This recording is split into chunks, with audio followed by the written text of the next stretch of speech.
Janice, what do you make of this revelation that David Davis now thinks a customs partnership could be illegal? We're further away now from any workable option, aren't we?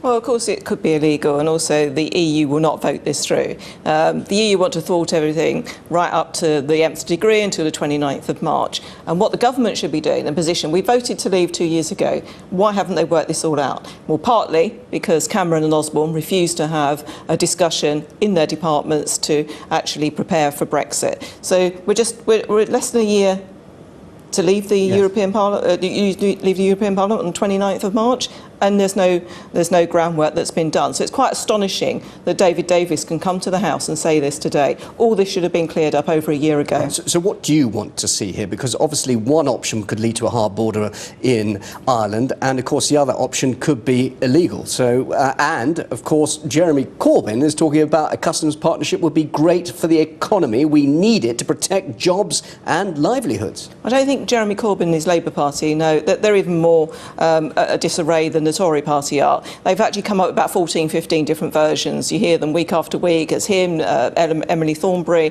and Diane Abbott. They're all over the place. They don't know what it is. But let's just explain to Jeremy Corbyn and Labour what remaining in a customs union is. It actually means tariffs on goods. So they're supposedly supporting the working classes. That means a 22% extra on clothing. That means 10% extra on shoes. And all right. Where are we going with this? So, you know, it's the working classes that actually voted to leave the European Union. But did the working class want to see the economy now going through an unfortunate phrase coming from the Bank of England today, going through the menopause? People are worried about the economic impact Brexit is having now, and indeed it will have on the future.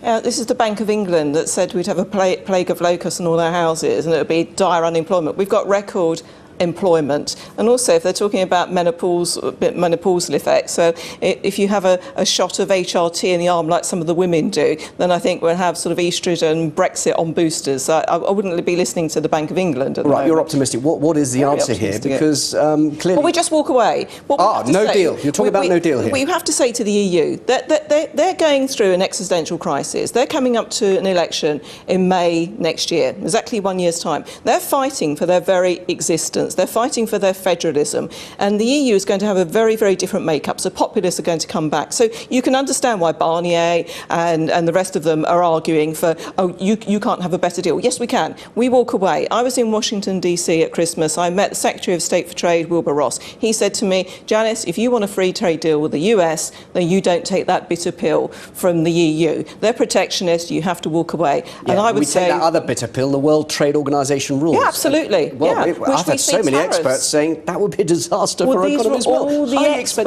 are all the experts that said it would be a disaster once we triggered Article 50. It hasn't been. You know, we've got record investment, we've got unemployment down. We're fine. Well, we just saw some footage there of the House of Lords. Haven't they got the British public's interests at heart here?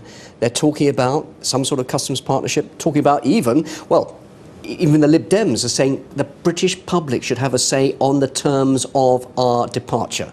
Another referendum. Okay. Well, we had our vote, and the Lords voted for Article 50.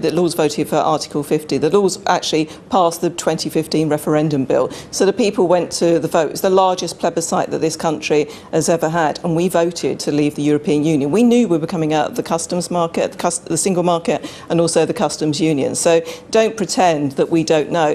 And for the votes has been stuffed full of cronies, former MEPs, former Liberal Democrats, and stuff for all with Cameron's cronies as well, and donors, etc. Do you actually feel finally let down by Theresa May? Because she has, after all, been trying to pursue this idea of no customs partnership, no customs union as such, to begin with, by saying, look, we're going to have a clean break, a clean Brexit. She's looking for a hard Brexit, but she's not allowed to do it, is she? There's no hard Brexit. There is only Brexit. There is us walking away, or they come back to us, which I think they will do. At the final analysis, when we are literally walking away on the 29th of March, they will come back with a deal, because then they go to their countries and they want to say that we are going to have a trade deal with Great Britain. We're not going to damage them. We're not going to damage our economies either. So I think a deal will be done.